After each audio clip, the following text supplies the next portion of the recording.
Welcome, ladies and gentlemen. My name is Mr. Hydra, and this is Rust Console Edition. So we've already seen these setups and how to get them set up and all of their configuration values and everything. But in this episode, I figured I would quickly explain to you how all of these are working for those of you who are curious. And so you could potentially use these for other systems. So starting with the first one here, which is our automatic light system. So basically what happens is the power is coming in from here, and then because it's receiving power, it's going to kick out to here, which blocks the blocker, and then it's going to kick out the rest of the power into the battery. So as you can see, we have 17 power going into the battery, which is, way more than this thing actually needs. And we're slowly gaining power. Look at that, we're almost actually up to 150. So throughout the day, this will back up, and you'll be all good to go. And you can run 5 lights off of it, and you can daisy chain these lights because it doesn't matter if they get destroyed or not. In fact, it would probably be better if they weren't on at night if you're being rated. Um, So again, just because we have power coming in, it's blocking the blocker, and because the blocker is blocked, it's preventing any power coming through from the battery, so it's preventing the lights from being on. And then as soon as the solar panel is no longer receiving power, then it can't block the blocker, so the blocker will be unblocked, and the battery can power the lights. So that's how that system works. Now, this system right here is basically the exact same as all of those systems, just smaller. So, um, what we have, actually, we're going to go over to this one right here because this is your main tree for all of your larger groups, or if you're doing anything more than one battery, because you're going to need to create an electrical tree just like this. So I have a small electrical tree right here, which is 2 of them, and those 2 are basically this one and this one. So what's happening here is we have the main power coming in, and then the main power going out into the next battery, and then that's going out, and then it's being kicked into the third battery directly, because I don't need an infinite power source on this one. And then it's being kicked out into our system here. So what's going on here is the main power is being kicked off into this branch right here. And then from here, it's being kicked out 2 different ways. So this is set to 101 because that's how much I need to power this, and then the 99 power afterwards. And then all of the remaining power is going from there into my large rechargeable battery, which is the first one here on the string. Um, so this whole unit takes 150 power. So this is getting 48 power, which is 1 more than we need to cover the night times. And then when this thing isn't receiving enough power, so if we're receiving less than the 101 power, then it will no longer block the blocker, and the battery will take over supplying our 99 power, which is why we have these both set to be 99, because once it comes from the battery through the blocker into the OR switch, we only get 99 power out of the blocker. So we're going to do the same thing over here at 99. So that way it's evenly distributed. Because let's just say this was 50, and our system requires 99. Well, it doesn't matter if we supply 50. This is always going to be, it's not going to be enough power, right? So we'll never be supplying enough power. So this whole setup becomes kind of useless. So uh, so the whole system is basically being run off of main power, and then the battery is only being kicked in when we have both no solar and no wind, or we're producing less than 150, the 101 power. Now, when we kick it into the second system, that's where we have to make sure that we're producing enough power. So if this is producing um, less than the 150, then this won't get any charge off of the main system, and it'll be run specifically off of the battery. So it's important that you have enough power that you can run this entire system, and then have backup power for the second system.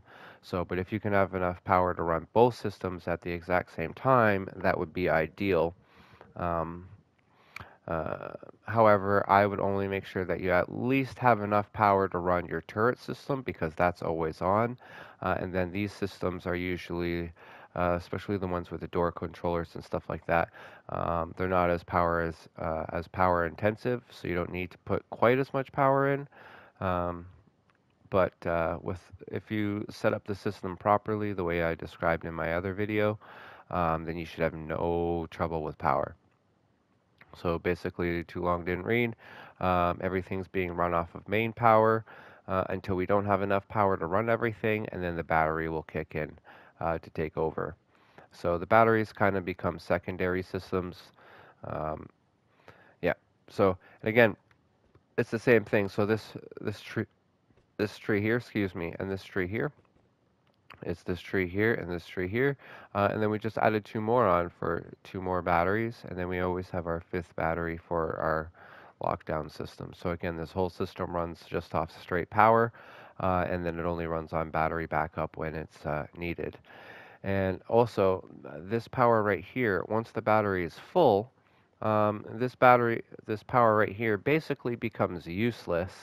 And it doesn't need to be set so high, but I like to make sure that everything is set to be extra robust, which is why you want to use the configuration numbers that I have set.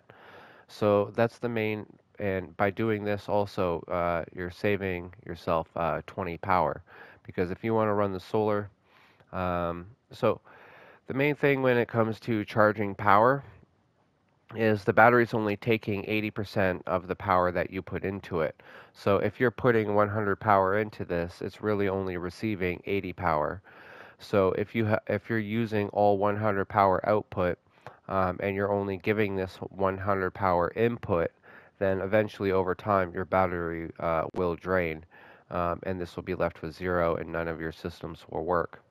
Um, so without boring you guys with all of the math, if you want to run straight power into this large battery, and you're only running solar, so you only have 30 minutes of daytime collection and 10 minutes where you're not, then this thing actually needs 170 power in order to keep up with the 100 power, and then keep up with the power that you're not getting at night for the time that we're at night.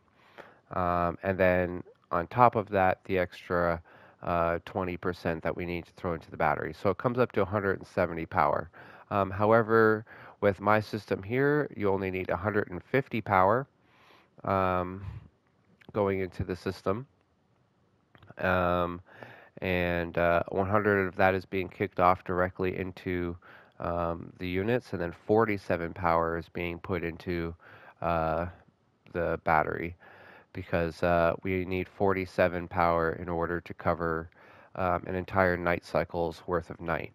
So, um, so yeah, so you need 170 power if you're running straight into the battery, but if you're running my system, you need 150 power coming off of this blocker, and then that'll work.